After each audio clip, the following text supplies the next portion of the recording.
Praise the Lord. सभी विश्वासी भाई बहनों को प्रभु यीशु मसीह में जय मसीह की। बाइबल शिक्षा चैनल पर आप सभी का स्वागत है। हमारे इस चैनल को देखने के लिए आप चैनल को सब्सक्राइब करें और बेल आइकन के ऑल बटन को ज़रूर दबाएं, तभी आपको हमारी आने वाली हर वीडियो का नोटिफिकेशन मिलता रहेगा। आज मैं आपके लिए बाइबल की पुस्तक से अधर्मी न्यायाधीश और विधवा स्त्री का दृष्टांत लेकर आई हूँ, जो आपको लूका अध्याय 18 के वचन 1 से 8 में विस्तार से देखने को मिल जाएगा। तो चलिए भाइयों बहनों, हम वीडियो स्टार्ट करते हैं। बाइबल दर्शाती है यहाँ कि यह उस समय की बात है जब प्रभु यीशु मसीह अपने चेलों को नित्य प्रार्थना करने के विषय दृष्टांतों में शिक्षा दे रहे थे। और वहाँ प्रभु इस प्रकार एक दृष्टांत के माध्यम से सिखाते हुए कहते हैं कि किसी नगर में एक न्यायी रहता था, जो ना तो परमेश्वर से डरता था और ना ही किसी मनुष्य की ही कोई परवाह करता था, अर्थात वह एक अधर्मी न्यायाधीश था। तब आगे प्रभु कहते हैं कि उसी नगर में एक विधवा स्त्री भी रहती थी, जो उसके पास आकर कहा करती थी कि मेरा न्याय चुका, मुझे मुद्दई से बचा।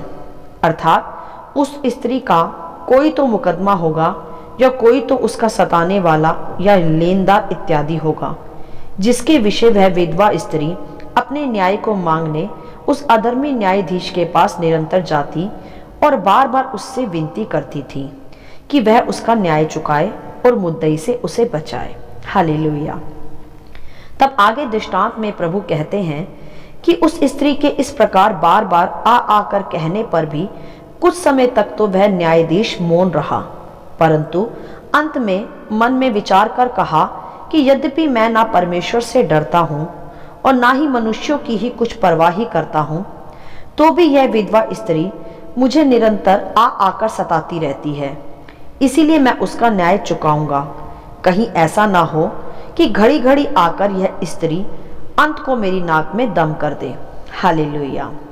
यहाँ हमने देखा मेरे प्रियो कि उस स्त्री के निरंतर पुकारने पर, बार बार उसकी दुहाई देने पर वह अधर्मी न्यायाधीश भी उसका न्याय चुकाने को तैयार हो जाता है, जिससे वह स्त्री उसे परेशान करना छोड़े। तो इसी पर मेरे प्रियो आगे सिखाते हुए प्रभु यीशु ने फिर अपने चेलों से कहा कि सुनो, वह अधर्मी न्यायाधीश क्या कहता है कि मैं उस स्त्री का न्याय चुकाऊंगा। कहीं ऐसा ना हो वह अंत में आकर मेरे नाक में दम कर दे। तो इसीलिए ध्यान दो कि क्या परमेश्वर अपने चुने हुओं का न्याय ना चुकाएगा, जो कि रात दिन उसकी दुहाई देते रहते हैं? क्या वह उनके विषय में देर करेगा? नहीं, वह देर ना करेगा। और मैं तुमसे सच कहता हूँ कि वह तुरंत उनका न्याय चुकाएगा। तो भी मनुष्य का पुत्र जब आएगा तो क्या वह पृथ्वी पर ऐसा विश्वास पाएगा? हालेलुया। मेरे प्रियो, अब इस दृष्टांत से कुछ विशेष बातों का हम अध्ययन करेंगे। सर्वप्रथम हमारे सीखने का विषय जो है वह है नित्य प्रार्थना करते रहना। नित्य प्रार्थना करते रहना अर्थात मेरे प्रियो, कभी कभी ऐसा होता है हमारे जीवन में कि हमारी कुछ प्रार्थनाओं का उत्तर काफी लंबे समय तक हमें नहीं मिलता। तो इसके विषय जो यह दृष्टांत हमें सिखाता है वही है नित्य प्रार्थना करते रहना और कभी हियाव ना छोड़ना। हालेलुया। जिस प्रकार मेरे प्रियो वह विधवा स्त्री तब तक उस न्यायाधीश के पास बार बार जाती रही जब तक उस न्यायाधीश ने उसका न्याय नहीं चुका दिया, जबकि हम देखते हैं वहां उस दृष्टांत में कि कुछ समय तक उस स्त्री की दुहाई को सुनकर भी वह अधर्मी न्यायाधीश मौन रहा।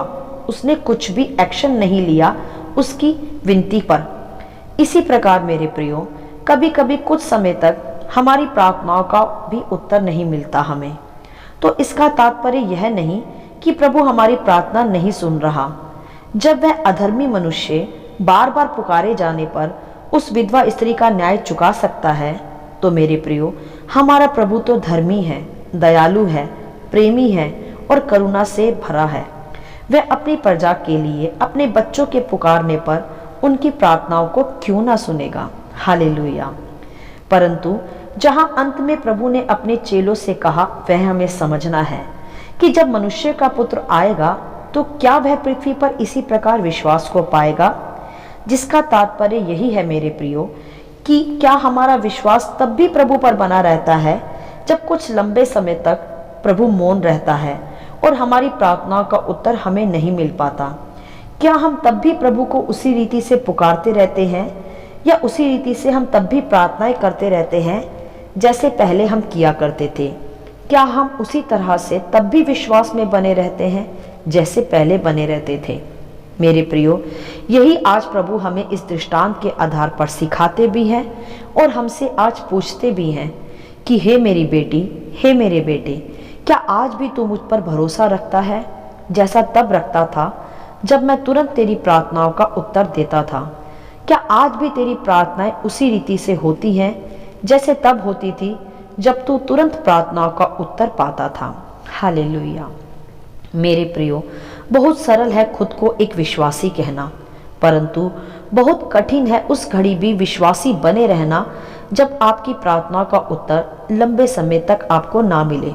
बहुत कठिन है रात दिन हियाव ना छोड़ना, विश्वास से परमेश्वर पिता को निरंतर पुकारते रहना, प्रार्थनाओं में निरंतर लगे रहना। जब परमेश्वर मौन हो और कोई उत्तर ना दे रहा हो तब भी निरंतर प्रार्थनाएं करते रहना और विश्वास में भरे रहना। हालेलुया। ध्यान दे मेरे प्रियो, परमेश्वर का मौन रहना, प्रार्थना का कोई उत्तर ना देना, उसका तात्पर्य यह नहीं है कि परमेश्वर बहरा है, वो सुन नहीं सकता, और ना ही उसका तात्पर्य यह है कि हम कोई बहुत बड़े पापी हैं, हमने कोई बड़ा पाप किया होगा कि इसीलिए परमेश्वर पिता हमारी प्रार्थना का उत्तर नहीं दे रहा। नहीं मेरे प्रियो, ना ही हमारा परमेश्वर बहरा है और ना ही हम पापी हैं। पाप के दंड से तो स्वयं प्रभु यीशु मसीह ने हमें छुड़ा लिया, हमें स्वतंत्र किया है।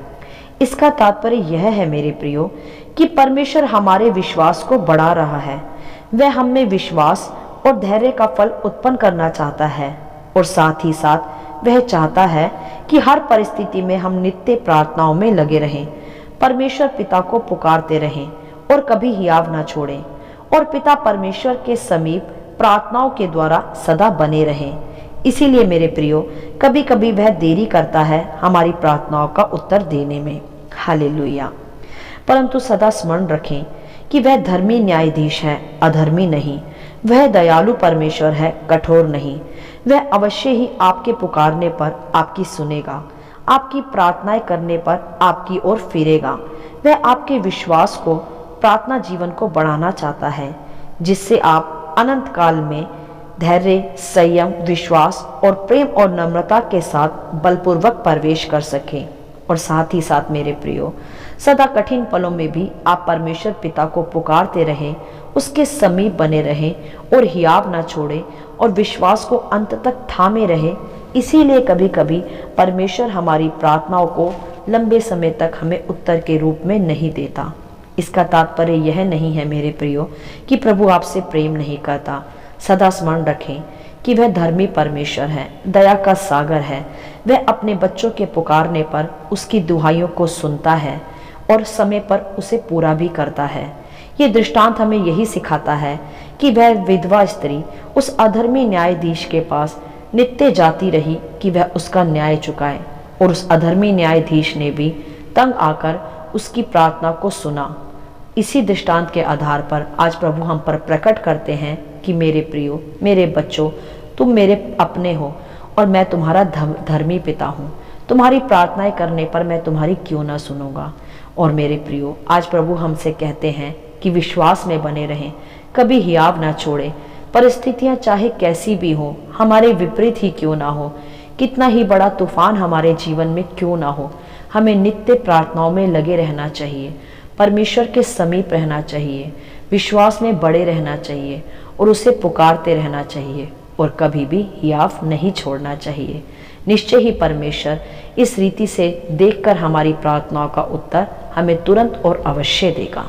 हालेलुया। आशा करती हूँ इस दृष्टांत का संक्षिप्त विवरण आप सभी को समझ में आया होगा। प्रभु आपको अपनी पवित्र आत्मा की भरपूरी से सदा भरता रहे। यदि आप चाहते हैं कि दूसरे भी इसे सुनकर आशीष पाएं, तो आप दूसरों के साथ भी इसे शेयर कर सकते हैं, क्योंकि हमारे प्रभु यीशु मसीह की यही इच्छा है। आमीन and God bless you all.